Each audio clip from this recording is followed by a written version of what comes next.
We are wrapping up our fourth visit to Palm Springs in less than 2 years, and this is the last time that we'll be here in a while. Not forever. I'm here with my beautiful wife, Julia, and I've been talking to her for a while, but we haven't done it. We celebrated our 23rd anniversary, and we want to share with you what it's been like for 23 years, where we started from, in an abbreviated version of how it's been, because we're empty nesters and we're in beautiful Palm Springs. Like I said, I'm going to show you what this place looks like.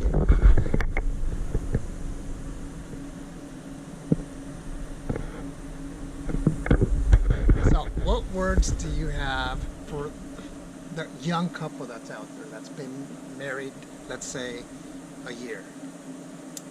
I would say enjoy every day, enjoy the good times, and just know that during the rough times, it's going to be okay.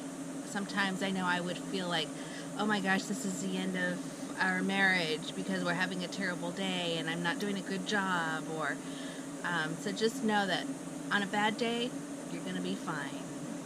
It takes work, but it's worth it. I've learned a lot from life just by watching people, and sometimes it actually began watching people at home, my family, my mom. I noticed what worked and what didn't, and I've said this before in this channel, that I told my mom when I was about 16 years old, I want to get married when I'm 28, and I want to stay married. And we got married, I was 24, she was 23, and we've been married 23 years. It's a beautiful thing. I've heard, and I'm sure maybe you've heard this before, that marriage is an art. Yeah. You have to know how to do it. Yeah. And we didn't know how to do it. There's no book that says, this is how you do it.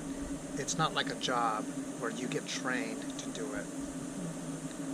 But, once you find the right person, and I've been blessed to find the right person, because I say that not lightly, but I say that because it's true. I've been blessed, and vice versa as well.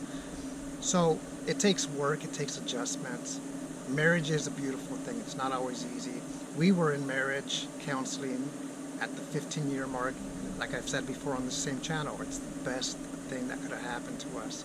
So we're wrapping up a week long in Palm Springs, and actually it's been a great, we were talking about this earlier tonight, it's been a great week because we got to see different things and do different things. We stayed at a different place, and then I go back to work for one day, and then it's back to 3 days of another vacation, but it's a short vacation. It's just, Julia is my life partner, and she is the individual that I proposed to a long time ago, even though I've said other stories that she proposed to me, because that was an agreement. But it's been a great marriage, and it's not easy, but it's definitely worth it. Invest in yourself, invest in your marriage, invest in your husband or your wife, and then make the best. Make it work. Make it work. You made a promise. Make it work. It's a promise that unfortunately some people forget, and that's one of the things that I don't forget about that. And marriage counseling, even before getting married, is a good thing. Don't ever forget about that, because you get to know about the other person. And I'll leave you with this. From the beginning, it's do something that I didn't do from the beginning, which was speak your mind tactfully, lovingly, and that way you set the tone from the beginning as opposed to reacting in the future. And then all of a sudden she's used to me speaking my mind, or vice versa, and we're like, where did that come from? But from the beginning, set the tone, love each other, even when it's tough. And the last thing is this: words can be very powerful in a negative way. In a positive way. In a positive way as well, but in a negative way in the sense that I look back at my marriage and I said things that out of anger. And, right, we both do that. So don't do that. The sooner the better that you can make that happen, the better for your marriage. My last thing is enjoy loving and enjoy being loved. Take care.